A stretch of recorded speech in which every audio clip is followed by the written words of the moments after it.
এই নে, এই টাকাটা রাখ, আর আমি তোর বউকে কিনতে চাই। আরে অভি ওই মেয়েটাকে কিনছে কেন? আরে আপনি কি বলছেনটা কি? আপনি আমায় কিনবেন মানে? আপনি দেখতে পাচ্ছেন না আমি একটা বিবাহিত মহিলা, আর আপনি আমারই বরের কাছে বলছেন যে আপনি আমায় কিনবেন?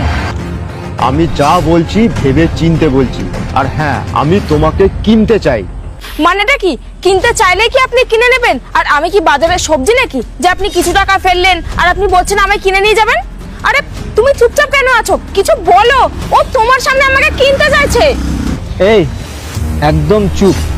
আজকের এই কাস্টমারটা যদি চলে যায় না, তাহলে ভুলে যাস না তোর রোজ কেমন মারটা পড়ে তোর গায়ে। তাই যেটা করছি সেটা করতে দে।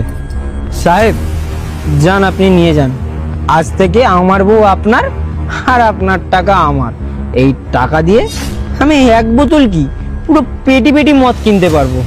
ভাগ্যিস আমার এরকম একটা বউ ছিল, বিক্রি করে এত টাকা কামাতে তো পারলাম। সাহেব ওকে আপনি নিয়ে যান। এই যা। লজ্জা করে না তোমার? কেমন পুরুষ মানুষ তুমি? নিজের বউকে তুমি অন্যের হাতে বেচে দিচ্ছ সামান্য কিছু টাকার জন্য। ছি, আমার কপালটাই খারাপ ছিল যে আমার তোমার সাথে বিয়ে হয়েছে। কেন যে আমার বাবা মা তোমার সাথে বিয়ে দিল? এর থেকে ভালো আমি সারা জীবন আইবুড়ো থেকে যেতাম। এই দেখ, বেশি জ্ঞান দিস না, চুপচাপ চলে যা। সাহেব আপনি ওকে নিয়ে যান। চলো। ছাড়ুন। কেমন পুরুষ মানুষ আপনি? অন্যের বউকে আপনি আপনার সাথে করে নিয়ে যাচ্ছেন। আরে অন্যের বউকে নিয়ে গিয়ে আপনার কি লাভ? লাভ আর ক্ষতি তো পরে বুঝবে। এখন আমি তোমাকে তোমার বরের থেকে কিনে নিয়েছি, এখন তুমি আমার সাথেই যাবে, ঠিক আছে? চলো। অভি মেয়েটাকে কিনে নিয়ে চলে গেল? না, ব্যাপারটা আমাকে দেখতে হচ্ছে। অভি। তুমি? হ্যাঁ আমি। ব্যাপারটা কি বলো তো?